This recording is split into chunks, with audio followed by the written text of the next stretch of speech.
ना अपनी 370 सीटें, ना सहयोगियों के साथ 400 पार।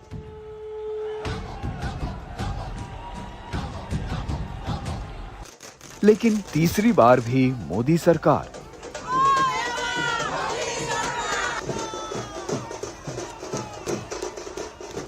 2024 के चुनावी नतीजों ने प्रधानमंत्री मोदी को लगातार तीसरी बार शिखर पर पहुंचाया है, लेकिन हाथ कुछ बांध दिए हैं।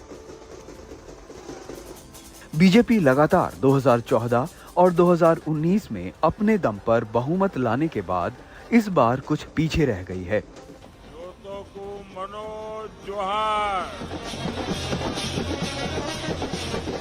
मगर एनडीए के पास बहुमत है और असंदिग्ध तौर पर बीजेपी सरकार बनाने जा रही है। लगातार तीसरा चुनाव देखते हुए ये कामयाबी छोटी नहीं है,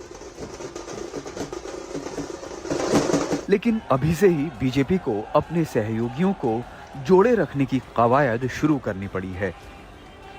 मध्य प्रदेश, गुजरात, छत्तीसगढ़, दिल्ली, उत्तराखंड, हिमाचल, ऐसे कई राज्यों में हमारी पार्टी ने लगभग क्लीन स्वीप किया है।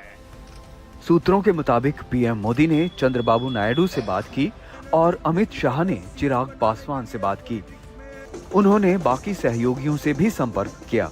ये चुनाव बिल्कुल तीसरी बार की इनकम्बेंसी का होने के कारण एक कठिन चुनाव था। उसके बावजूद ऐसा स्पष्ट जनादेश, क्लियर मैंडेट कि हम सरकार की कंटिन्यूटी चाहते हैं, हम पॉलिसीज की कंटिन्यूटी चाहते हैं, ये एक बड़ा मैसेज है।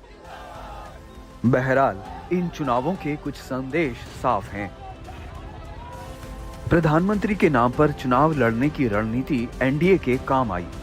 प्रधानमंत्री की निजी लोकप्रियता की वजह से स्थानीय मुद्दे और असंतोष एक हद से आगे नहीं जा सके, लेकिन एससी, एसटी और ओबीसी वोट इस बार बीजेपी से कुछ खिसक गए।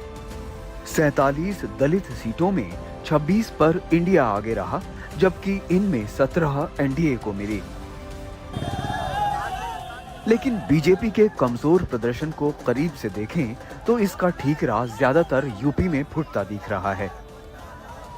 अकेले वहीं बीजेपी को 26 सीटों का नुकसान हुआ। दूसरी चोट उसे बंगाल से मिली, जहां उसकी 7 सीटें घट गईं। लेकिन इन झटकों के अलावा बीजेपी कई नए इलाकों में पसरी भी है।